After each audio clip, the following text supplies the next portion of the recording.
नमस्कार, मैं आपका अपना फैजल खान और आप देख रहे हैं ललित सुबह समाचार। वक्त हो चला है खबरों का, तो आइए एक नजर डालते हैं। बाबा सिद्दीकी की हत्या को लेकर खड़े हुए कई सवाल।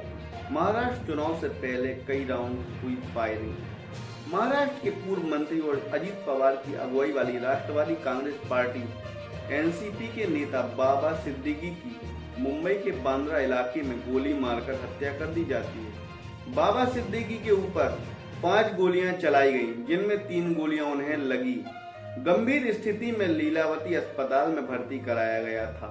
इलाज के दौरान उनकी मौत हो गई। मैं बात कर रहा हूं समाज सेवी नेता बाबा सिद्दीकी की।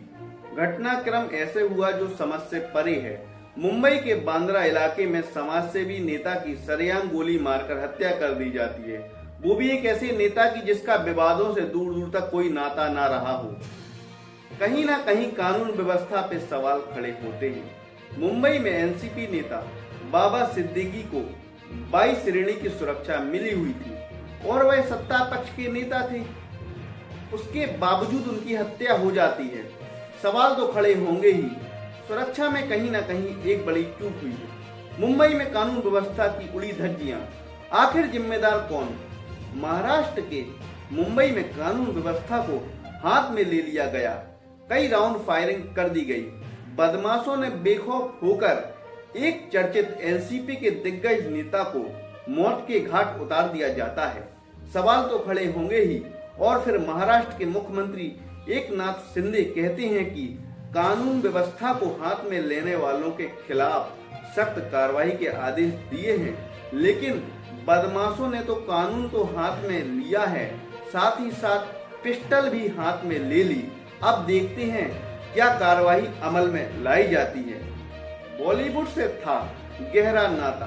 बाबा सिद्दीकी मुंबई के पहले ऐसे नेता थे जिन्होंने बड़े जश्न के तौर पर इफ्तार पार्टी का आयोजन शुरू किया और रमजान का महीना आते ही चर्चाओं में रहते थे। रमजान के मौके पर इफ्तार पार्टियां तो बहुत हुआ करती थी, लेकिन बाबा सिद्दीकी की इफ्तार पार्टी तो बहुत बड़ी हुआ करती थी।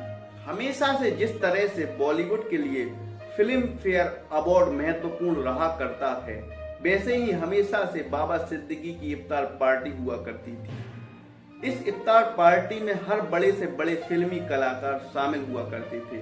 सिर्फ फिल्मी कलाकार ही नहीं, हर बड़ा व्यापारी, मंत्री सब इफ्तार पार्टी का हिस्सा हुआ करते थे। बाबा सिद्दीकी का रिश्ता बॉलीवुड से कैसे बना? शुरुआती समय में बाबा सिद्दीकी की राजनीतिक कर्मभूमि बांद्रा थी। ये वही जगह है जहां अधिकतर फिल्मी हस्तियों के घर हैं। जब वह अपना पॉलिटिकल करियर बना रहे थे, उसी समय उनकी मुलाकात सुनील दत्त से हुई। बाबा सिद्दीकी और सुनील दत्त के बीच बहुत अपनापन था। यही अपनापन सुनील दत्त के बेटे संजय दत्त के साथ भी था। संजय दत्त अक्सर बॉलीवुड की पार्टियों से गायब रहते थे, लेकिन ऐसा कभी नहीं हुआ कि उन्होंने बाबा सिद्दीकी की इफ्तार पार्टी में जाना कभी छोड़ा हो। जेल से जब संजय दत्त बाहर आए तो उन्होंने उसके बाद कोई पहली पार्टी अटेंड की तो वो बाबा सिद्दीकी की इफ्तार पार्टी अटेंड की। सलमान और बाबा सिद्दीकी की दोस्ती बेहद पुरानी है।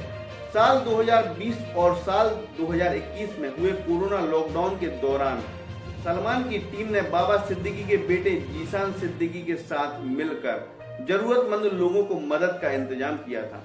इतना ही नहीं, उस दौरान उन्होंने साथ मिलकर ऑक्सीजन से जूझते लोगों तक भी मदद पहुंचाई थी। सलमान के बुरे वक्त में भी बाबा सिद्दीकी ने उनका साथ दिया। सलमान जब हिट एंड रन केस और काला हिरण मामले को लेकर परेशानी में पड़े, बाबा सिद्दीकी उनके साथ खड़े हुए थे। जब भी सलमान खान के केस की सुनवाई होती थी, उस दौरान बाबा सिद्दीकी या तो कोर्ट रूम में उनके पास होते थे या फिर परिवार के साथ खड़े रहते थे।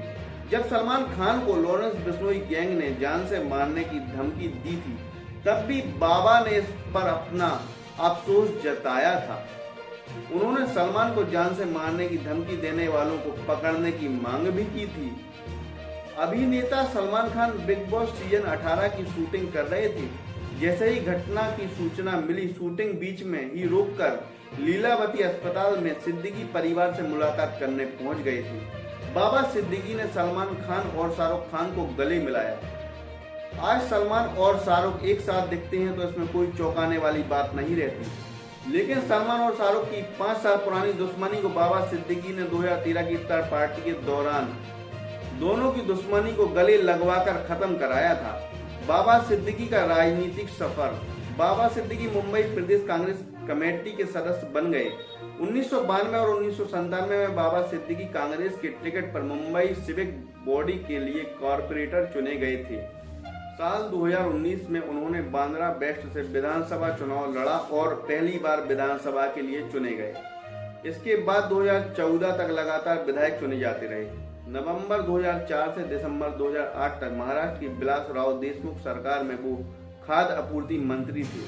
2014 से बाबा सिद्दीकी मुंबई कांग्रेस कमेटी के उपाध्यक्ष थे। साल 2014 में बाबा सिद्दीकी को बीजेपी के आशीष सैलार ने हरा दिया था। इसके बाद उन्होंने अपना ध्यान बांद्रा ईस्ट पर केंद्रित किया। 2017 में ईडी ने बांद्रा में बाबा सिद्दीकी से जुड़े ठिकानों पर मनी लॉन्ड्रिंग के मामले में रेड मारी थी। इसके बाद से वह सियासी रूप से बहुत सक्रिय नहीं थे। उनके बेटे जीसानी ज्यादा सक्रिय थे, जो 2019 में बांद्रा ईस्ट से जीते। बाबा सिद्दीकी की हत्या के मामले को लेकर राजनेताओं ने क्या कुछ कहा, आइए जानते हैं। राज्य के उप मुख्यमंत्री अजीत पवार ने भी एक्स अकाउंट पर एक पोस्ट के जरिए बाबा सिद्दीकी को श्रद्धांजलि दी है। उन्होंने कहा, मैंने अपना एक अच्छा सहयोगी दोस्त खो दिया है। इस कायरतापूर्ण हमले की कड़ी निंदा करता हूं। बाबा सिद्दीकी को भावपूर्ण श्रद्धांजलि अर्पित करता हूं। कांग्रेस पार्टी के अध्यक्ष मल्लिकार्जुन खड़गे ने एक्स पोस्ट के जरिए बाबा सिद्दीकी की हत्या पर अपनी प्रतिक्रिया दी है और अपराधियों को जल्द से जल्द कड़ी सजा देने की मांग भी की है। मल्लिकार्जुन खड़गे ने लिखा, महाराष्ट्र के पूर्व मंत्री बाबा सिद्दीकी का दुखद निधन शब्दों से परे और सदमा पहुंचाने वाला है। दुख की इस घड़ी में उनके परिवार, मित्रों और समर्थकों के प्रति अपनी गहरी संवेदनाएं व्यक्त करता हूं। वहीं लोकसभा में नेता प्रतिपक्ष राहुल गांधी ने एक्स पर लिखा, यह भयावह घटना महाराष्ट्र में कानून व्यवस्था की पूर्णतः विफलता को उजागर करती है। सरकार को जिम्मेदारी लेनी चाहिए और न्याय होना चाहिए। एनसीपी प्रमुख शरद पवार ने एक्स पर की गई पोस्ट में राज्य सरकार की आलोचना की है। उन्होंने लिखा है, राज्य में कानून व्यवस्था का ढह जाना चिंता का विषय है। देश की वित्तीय राजधानी मुंबई राज्य के पूर्व मंत्री की हत्या अफसोस पैदा करने वाली है। अगर गृह मंत्री और सत्ताधारी इस तरह से शासन चलाएंगे तो यह आम लोगों के लिए चेतावनी है। इस मामले की सिर्फ जांच करने की ही जरूरत नहीं है, बल्कि उन्हें इसकी जिम्मेदारी लेते हुए सत्ता से हट जाना चाहिए। बाबा सिद्दीकी को श्रद्धांजलि। एनसीपी सांसद सुप्रिया सुले ने एक्स पर लिखा, यह एक और घटना है जिसने पुणे या मुंबई की कानून व्यवस्था पर से पर्दा हटाया है। अपराधियों पर कड़ी कार्रवाई करनी चाहिए।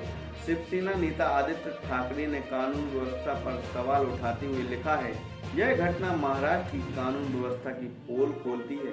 प्रशासन और कानून व्यवस्था पूरी तरह ध्वस्त हो गई है। बाबा सिद्दीकी मर्डर केस में अभी तक कुल 4 आरोपियों के नाम सामने आए हैं। अब तक 2 आरोपी गिरफ्तार हो चुके हैं, जिनके नाम हैं गुरमेल सिंह, धर्मराज कश्यप, और जो फरार है उनके नाम जासीन अख्तर, शिव कुमार है। अभी के लिए नमस्कार दोस्तों।